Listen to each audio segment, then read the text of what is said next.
Today I have invited you to discuss a very important topic. We are going to discuss leadership. I have invited 3 experts on the topic spanning over 150 years. They have demonstrated leadership in government, business, and religion. The first expert is the oldest of the bunch. His name is Abe Lincoln. Why, thank you, Mr. Paris, for inviting me here today.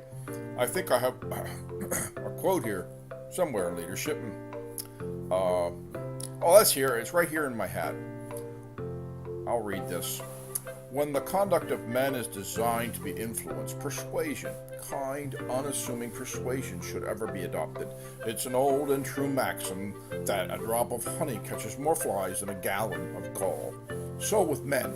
If you would win a man to your cause, first convince him you are his sincere friend. Therein is a drop of honey that will catch the heart, which, say what it will, is the great high road to his reason, and which once gained, you will find out little trouble convincing him of the justice of your cause, if indeed that cause is a really good one.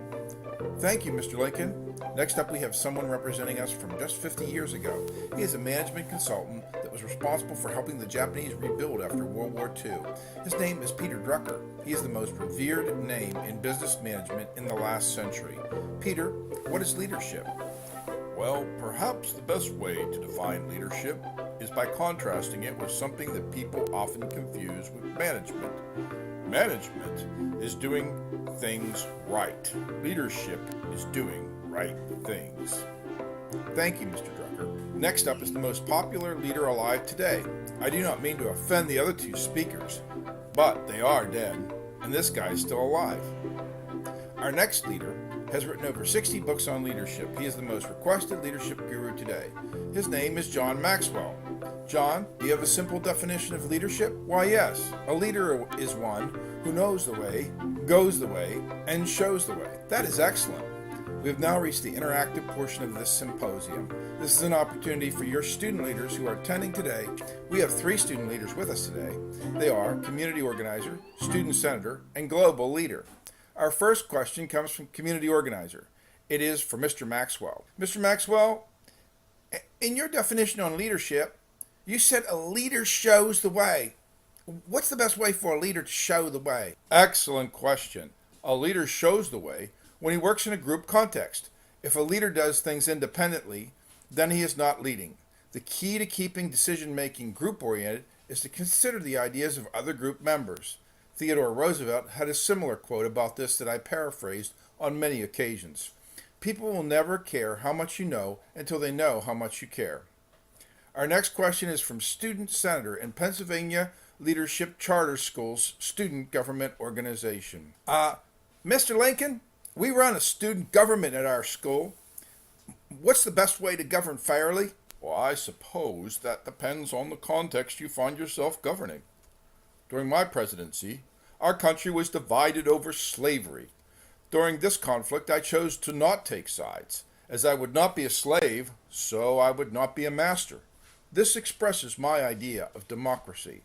Whatever differs from this, to the extent of that difference, is no democracy.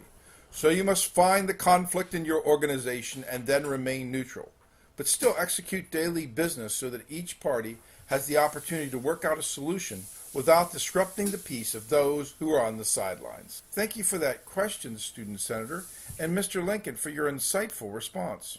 Our next question comes from Global Leader. It is for Mr. Drucker.